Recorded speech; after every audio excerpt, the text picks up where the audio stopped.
Welcome back to Breslov campus. Regarding how Rebbe Nachman explains the self-sacrifice of the tzaddikim. To explain, Rebbe Nachman teaches that there are unfortunately many times when there is a lack of alignment in the divine levels of energy.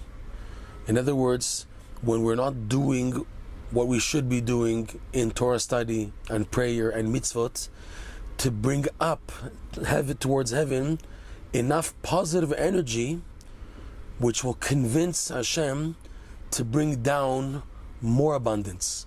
Because the setup of how Hashem brings down the abundance and goodness to the world is that when we from below take the worldly usage of energy and we reformat it in mitzvot, in prayer, in Torah study, and bring it back up to Hashem, we send back to Hashem all of the energy we use from this world doing good. So this convinces more Hashem to bring down even more good, more good, to help them to do even more mitzvot and more Torah study. However, in the main, because of the lack of Torah performance, and number two, that the spiritual level of the Jews are descending more and more and more into the realm of evil, into the forces of evil, due to many Jews falling away from the Torah performance, falling into sin and doing damaging things. So the Torah study and the mitzvot, which bring up energy, is not enough to activate Hashem's kindness to come down.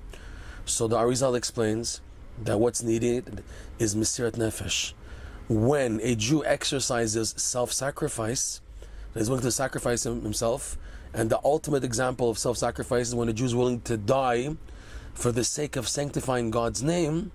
This self-sacrifice at the highest level convinces Hashem at the highest levels, you guys won, that a Jew is willing to give his life for the sake of Hashem, for the sake of his belief in Hashem and in the Torah.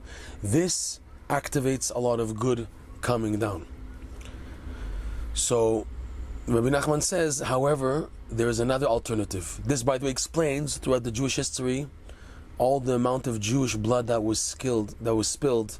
Many Jews were killed, because that, in a sense, was needed in order to activate Hashem to bring down more good. So this explains all the pogroms, all the massacres of Jewish blood over the centuries, over the millennia. However, Rebbe Nachman says that there's another alternative. That when big tzaddikim who have a good name, have a fame attached to their name, willingly submit themselves to embarrassment and being spoken about negatively by people, and they gain such a bad name that it's like their blood is literally being spilled. This also is an aspect of spilling blood, and because it's being done by tzaddikim, their blood being shed by embarrassment is enough to atone for the whole Jewish people. Similar to the physical slaughter of the 10 martyrs, Rabbi Akiva and his fellow colleagues in the time of the Second Temple, who were tortured and murdered by the Roman Emperor at the time. And that was an exchange of saving the Jews, of many hundreds of thousands of Jews being killed instead.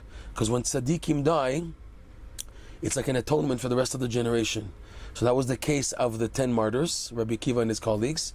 And so too Rabbi Nachman teaches, when a tzaddik who is really a tzaddik, who has a good name, is willing to undergo shame and embarrassment, even though it's not justified, but yet it actually happens, the tzaddikim accept this and they want this to happen if it's in a case where it's going to save the Jewish people from, God forbid, what's supposed to befall them of massacres and pogroms and murders, etc.